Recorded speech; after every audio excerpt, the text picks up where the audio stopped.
Hello, welcome to my presentation, How to Stand Firm When We Suffer. I'm Hadassah Treu, a Christian award-winning author, blogger, poet, encourager, and motivator. And this presentation is part of the PRUDENT Woman Retreat, and I'm so happy to be a speaker and presenter in this wonderful event. So today we will talk about ways to stand firm when we suffer. And this is especially challenging when we face losses and discouragement to stand firm in our faith, to continue trusting the Lord. When our lives don't develop the way we hoped for, when our prayers go unanswered, when a tragedy strikes, it is really difficult and challenging to stand firm in faith. For example, when tragedy struck into my life and I experienced the biggest loss in my life, I heard in my spirit these two phrases: stand and trust me. And this gave me the energy and the power to continue trusting the Lord with all the enormous pain, suffering, challenges, and painful transitions that were following into my life. So when we experience a tragedy, lose a loved one, or things or relationships we deem precious, when we lose the life we want, we start to doubt and question God and struggle to keep our faith. Suffering and pain often make us keep doubting the goodness and justice of God. But as no stranger actually to suffering, I want to encourage you and share with you today 7 ways to stand firm in faith when we suffer.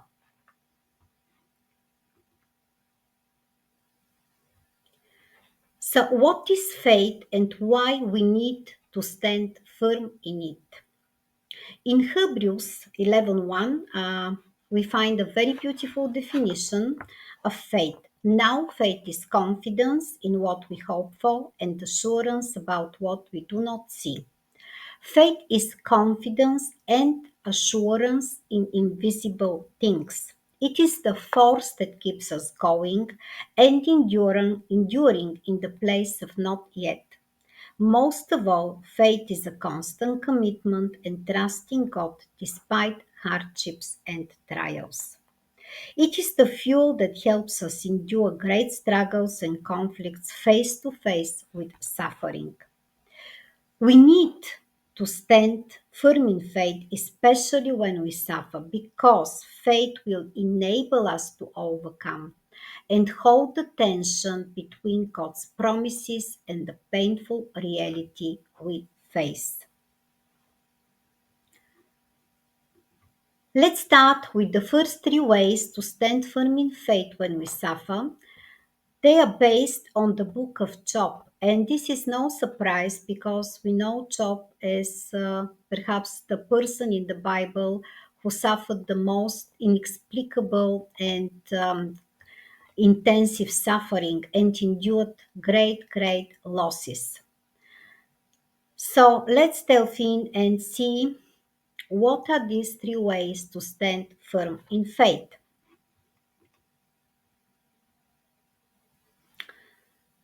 The first way is going to God for answers and accepting His answer.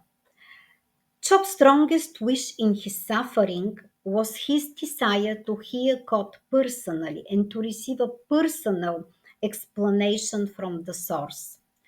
We know that at the end, God showed up and he talked to Job. Of course, he didn't give him answers to his questions, no explanations, but he gave him a personal answer and he gave him more of a lesson, showing him that he is God and he is good at being God, while Job is just a human with limited power, understanding, and resources.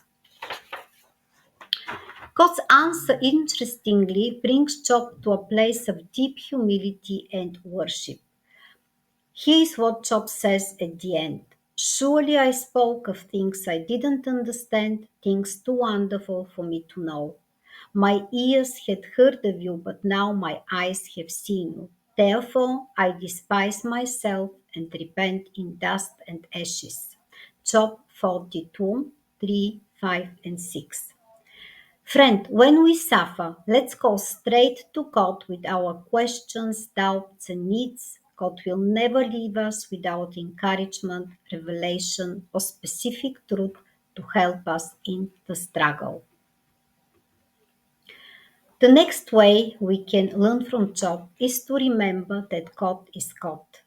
The centerpiece of God's lesson to Job is showing him that God is God and he has the capacity and all resources to rule the universe. He is the blessed controller of all things, including our lives. There is nothing out of God's scope of knowledge and activity. Not only this, but God makes it clear that nobody has the right to judge the way God rules the creation. So God asks Job a series of questions aiming to display his capacity to create and rule the world in comparison to a human's partial knowledge and abilities. God asks Job questions like, where were you when have you given orders to the morning? Can you bind the chains of the Pleiades? Do you know the laws of heaven? Do you give the horse its strength? Basically, God's questions can be summarized with these two rhetorical phrases. Can you? Do you know? With the obvious answer, no. So when we meditate on God being God and His limitless power, wisdom, and love, we can nurture our faith in the face of suffering, especially when we don't understand and don't have the answers. Number three is our belief that God will vindicate our suffering. So God's treatment of Job is a great encouragement for all who suffer and endure great losses. At the beginning of the book, we understand that the reason God allows this great affliction is to prove to Satan that Job is a man of faith, a person who loves God not because of the blessings he has received, but because of God Himself. This shows us that our faith is extremely precious to God because it is tied to His reputation, character, and promises. Trusting the invisible God and placing our confidence in His goodness and wisdom has an immense value to God. Suffering and trials are testing our faith, making it real, active, and strong. Our good God vindicates our suffering and finds a way to bring abundant blessings out of our suffering. And Job's test of faith has a grand finale with God restoring his fortunes and giving him twice as much as he had before. Not only that, but we read that the Lord blessed the latter part of Job's life more than the former part in Job 42. Isn't that a wonderful encouragement? God always desires to bless us, and He will bless us no matter what happens to us. His blessings mean increase and abundance, a perfected faith and a proven character, and much more than we can imagine or dream of. So let's continue now with four more powerful ways to stand firm in faith when we suffer that reflect the transformation we will experience if we stand firm and faithful. The first one is growing roots in Jesus. I love watching trees in a storm. This is a powerful view. They are moving, shaking, leaves are falling, branches break, but most of them stand. And the deeper the roots, the sturdier the tree. And when the sun shows, the tree is still standing despite the bending. The Bible compares often the righteous to trees, especially to evergreen trees. Surely the righteous will never be shaken, they will be remembered forever. Psalm 112:6. It is vital to spread our roots deeper in the eternal rock, investing our dearest love in God and making Him the source of our satisfaction and life. Our spiritual growth and the fruit we will produce depend on how deep our roots are going. We keep standing firm in faith when we humble ourselves before the Lord and set our minds to get understanding, discernment, and heavenly wisdom. Training in humility is the product of standing firm in faith. It is also a part of our transformation. And humbling ourselves means that we let God be God, admitting our limitations and acknowledging His sovereignty, infinite wisdom and power, His omniscience and omnipotence. And in every situation, no matter how painful or unfair it may seem, we choose an attitude of humility that says, God, you know best, and I trust your good plans and purposes. So we can choose to declare with the psalmist, the Lord is righteous in all his ways and faithful in all he does. Psalm 145:17. Only when our hearts are prepared in humility, we are open and receptive to seeing another perspective and gaining understanding. We can turn to the Lord in prayer, asking Him to show us the silver linings in our dark times, to open our eyes to see His fingerprints and the answers to prayers we have overlooked. We can learn to view our situations and losses through the lenses of the eternal truths in God's Word. Understanding infuses us with strength, stability, and resilience and opens the way for God to move in and bring healing and restoration. Daniel is a great example of how God honors his decision to humble himself and seek understanding by giving him prophetic visions for thousands of years ahead. And here's what we read: Do not be afraid, Daniel. Since the first day that you set your mind to gain understanding and to humble yourself before your God, your words were heard, and I have come in response to them. Daniel 10:12.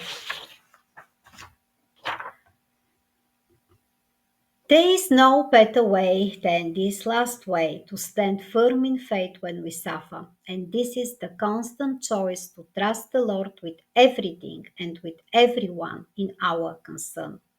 The Bible is full of instructions to trust the Lord, pointing out that this leads to being steadfast, unshakable, peaceful, hopeful, and filled with joy and courage. And I just want to read two encouraging verses for you that shows us the connection between trust and joy and peace. They will have no fear of bad news. Their hearts are steadfast, trusting in the Lord. Psalm 112:7. And he will keep in perfect peace those whose minds are steadfast, because they trust in you. Trust in the Lord forever, for the Lord Himself, is the rock eternal. Isaiah 26:3-4. So, trusting the Lord means making a deliberate move toward Him, seeking His presence, guidance, comfort, and willingness to submit to His ways. And at the end, I want to leave you with this takeaway, this definition, this quote, and I hope it stays with you. What means standing firm in faith when we suffer? Standing firm in faith when we suffer means that even when we lose the thing or the person we thought we couldn't live without, we keep living, supported and carried by God's power and love. We continue living and thriving. Let's wrap up our 7 ways to stand firm in faith when we suffer. The first 3 ways were based on the book of Job, and they are going to God for answers and accepting His answer. Remember that God is God, and remember that God will vindicate our suffering. And the next 4 ways were connected to the process of transformation we will experience when we stand firm in faith. They are growing roots in Jesus, training in humility, gaining understanding so we can keep standing, and the constant choice to trust the Lord with everything and with everyone. If you have questions, please feel free to connect with me. Thank you so much for your attention.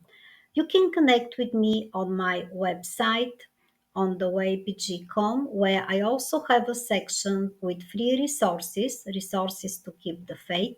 You can also connect with me with all my social media channels: Facebook, Twitter, Pinterest, also YouTube. I have a YouTube channel, Medium, and also you can visit my author page on Amazon and see my devotional and resources on Gumroad. I also have published a book this year called Draw Near: How Painful Experiences Become the Birthplace of Blessings. And in this book, I write exactly about this topic: how we can draw near to God in our pain, in our suffering, in all our painful experiences, and how by doing this, these painful experiences, this suffering we go through, can become the birthplace of blessings. So if you're interested, you can check it out on Amazon, Goodreads, and all other major online retailers. Thanks a lot for your attention. I hope this presentation blessed you, and I pray that you stand firm in suffering and in pain and honor the Lord and bring glory to his name. Blessings.